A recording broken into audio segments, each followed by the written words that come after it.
تو یسوع کے بغیر تو صلیب ایک لکڑی کا نشان ہے، یسوع کے بغیر صلیب ایک لکڑی کا نشان ہے۔ ہماری نجات صلیب سے نہیں ہوئی، اس صلیب سے ہوئی ہے جس پہ یسوع موجود تھا۔ باقی صلیبیں تو ڈاکوؤں کی بھی تھی۔ یہ قسطنطنیہ ایک بہت بڑا بادشاہ، اس کی ماں حلینا تھی، مقدسہ حلینا، اس نے جب وہ ملکہ بنی تو اس نے فیصلہ کیا کہ میں یروشلم جاؤں گی، یسوع مسیح کی صلیب ڈھونڈوں گی۔ یہ ایک روایت ہے، ناولوں میں بھی لکھی ہے، مسیحی ناولوں میں، فلموں میں بھی دکھائی گئی ہے۔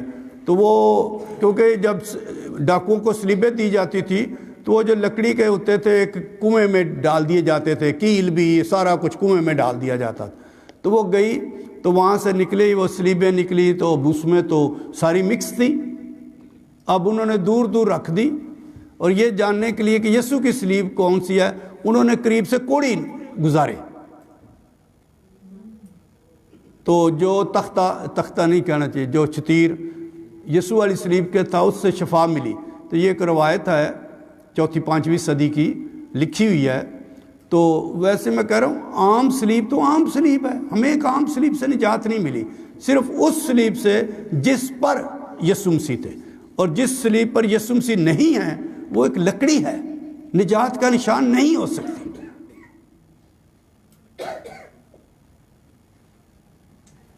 ٹھیک ہے، چلو۔ اور لوگوں نے چھڈو، اپنی گل کرو تسی۔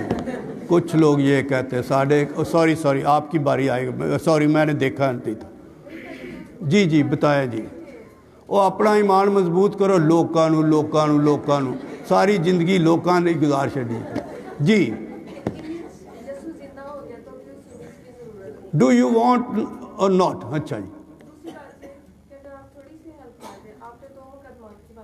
جی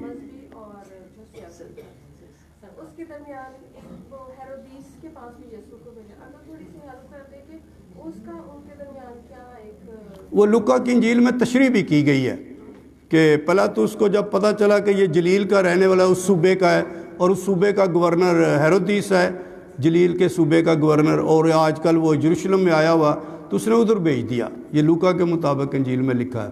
اور ہیرودیس کو بڑا شوق تھا اس کو ملنے کا، اور ہیرودیس نے یہ بھی کہا کہ موعظہ کر۔ تو بہرحال یسوع مسیح نے کسی بات کا جواب نہیں دیا، جو بھی ہے، اور پھر مقدمہ واپس پلاطس کے پاس ہی آ گیا تھا۔ تو یہ ان کی ایک قانونی چارہ جوئی ہوگی کہ یہ اس صوبے کا ہے، تو اس کو ذرا وہ حاکم بھی آیا تو اس سے پوچھ لے وہ کیا کہتا ہے ایسے۔ لیکن لوکا کے اندر انجیل میں لکھا ہے کہ کیوں وہ بھیجا گیا ادھر، کوئی خاص بات نہیں تھی، صرف یہ کہ وہ صوبے کا، اس ضلع کا، اس صوبے کا تھا۔ تھانے میں بہت ہوتا ہے۔ یس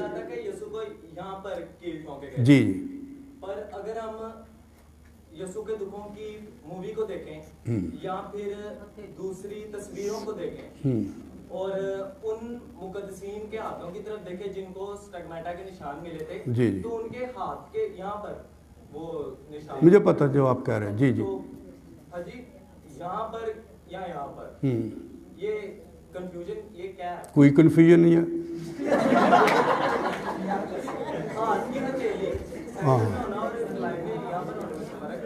جو رومی صلیب دیتے تھے نا، دیکھو یہ فلموں کی باتیں، آرٹسٹوں کی بنائی ہوئی مصوری کی تصویروں کی باتیں، یہ تو بعد کی باتیں ہیں، ٹھیک ہے؟ کہاں بناتے ہیں، کیسے کھانے، آخری کھانے کی تصویر کیسے بناتے ہیں، یہ بعد کی باتیں ہمارے ذہنوں میں وہی چھپ جاتی ہیں، ٹھیک ہے؟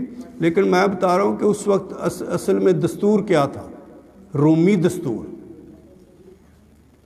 تو باقی جو سٹگماتا کی بات کی، جو چند مقدس شخصیات ہیں جن کو 5 زخم ملے، بھائی دیکھو ایکسکیوز می، معذرت کے ساتھ، وہ آدھا انچ اتے، آدھا انچ چلے، یہ اہم نہیں ہے۔ اہم ہے کہ ان کو یسوع مسیح کے 5 خون کے کیا کہتے ہیں زخموں کے نشان ملے۔ تو یہ چھوٹی چھوٹی باریکیوں میں نہ جائیں، یہ کوئی پرابلم نہیں ہے۔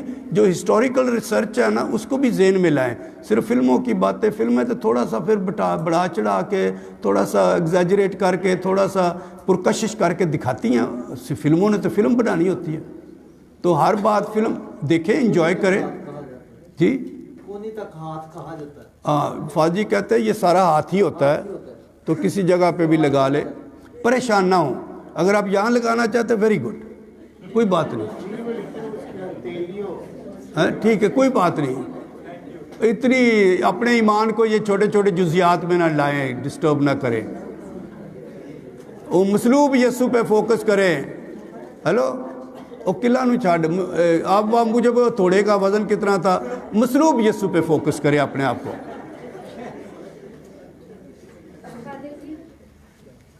جی تراشی مورت کو سجدہ نہ کرے, تو سم ٹائم لوگ یہ بھی کہتے ہیں کہ آپ لوگوں نے یہ اسٹیچو بنایا ہے مقدسہ مریم کے اور یسوع مسیح کے, تو آپ کو ان کو سجدہ نہیں کرنا.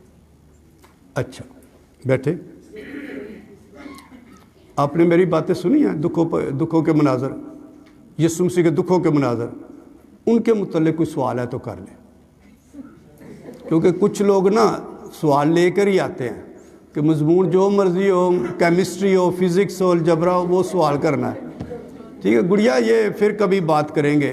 ٹھیک ہے, جو میں نے باتیں بتائی ہیں نا, میں نے ان کی گہرائی میں جائیں, ان کی کو بات پوچھ لیں, ان کی بات کریں, تاکہ وہ ایک ہی بار, چلو عمر میں تھوڑی دیر تو ساتھ رہیں گی. یہ آپ کے ذہن میں جو دباؤ ہے نا, دوسرے یہ کہتے ہیں, دوسرے یہ کہتے ہیں, اس سے کلیئر ہوں, اپنے ایمان کو مضبوط کریں. آپ کیا کہتے ہیں؟ آپ متفق ہیں کہ نہیں کہ یسوع کی یہ لکڑی کی جو سلیب ہے, اس پہ یسوع کا مجسمہ, یسوع کے امیج, یسوع کی شبیہ ہونی چاہیے کہ نہیں؟ ختم بات. آپ چاہتے ہیں کہ ماں مریم کا اسٹیچو ہو یا نہیں, دوجے نہیں چھڈو. آپ چاہتے ہیں کہ نہیں؟ اگر نہیں, میں ووٹ تو نہیں ڈالنے, تو اگر آپ بلیو کرتے ہیں, میرا عقیدہ ہے, میرا ایمان ہے, دوسرے جو مرضی کہیں. وہ یہ بھی کہتے ہیں جی آپ اسے خدا کا بیٹا کیوں مانتے ہیں, پھر جیرا. آپ کا ایمان کیا ہے؟ تو زیادہ سے زیادہ آپ کے اپنے ایمان کو مضبوط کریں, جس پر بھی ہے آپ کا. دوجیاں دی گلاں تے نہ لگو. اگر آپ مانتے ہیں تو ٹھیک ہے, نہیں مانتے تو ٹھیک ہے. جی یہاں کسی نے ہاتھ کھڑا کیا تھا. جی میرا سوال یہ ہے کہ خدا یسوع مسیح کے ساتھ 2 ڈاکو تھے. جی زیادہ تھے, ویسے میں بتا رہا ہوں زیادہ تھے. ایک کو انہوں نے راستے میں پکڑا تھا, تو خدا یسوع مسیح نے راستے میں تو کسی نہیں پکڑا تھا. نہیں, وہ نہیں ڈاکو تھا. نہیں, ایک منٹ, وہ عام آدمی تھا, وہ ڈاکو نہیں تھا. عام آدمی کر لے, تو خدا یسوع مسیح نے فردوس کے بارے میں اسے بتایا تھا یا دوسرے کو کہا تھا کہ تو آج میرے ساتھ فردوس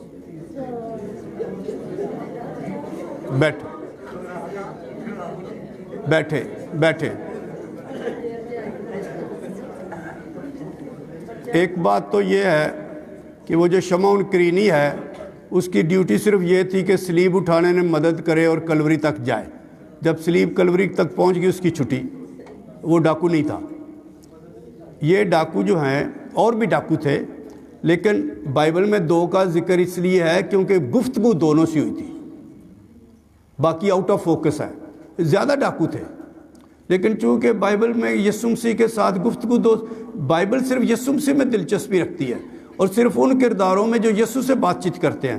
باقی ہزاروں کے حساب سے لوگ ان کی نہیں بات چیت, کیونکہ بائبل پاک انجیل کا مرکز یسوع مسیح ہے. اچھا, تو وہ جو 2 ڈاکو تھے, ایک دائیں اور ایک بائیں, جنہوں نے باتیں کی, ان کی ذکر کیا گیا ہے.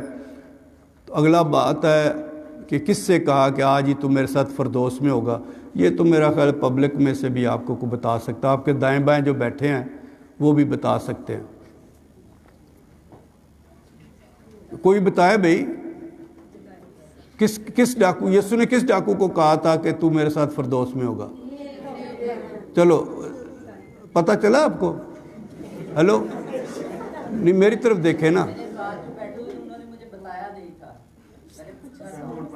اچھا, چلو میں بتاتا ہوں. جس نے کہا تھا کہ جب تو اپنی بادشاہی میں آئے تو مجھے یاد رکھنا. پہلے نے تانا دیا تھا, دوسری طرف جو تھا اس نے تانا دیا تھا, لان تان کی تھی. اور یہ جو دوسری سائڈ پہ تھا اس نے اس ڈاکو کو بھی لان تان کی, اور یسوع مسیح سے کہا کہ جب تو اپنی بادشاہی آئے میں تو مجھے یاد رکھنا.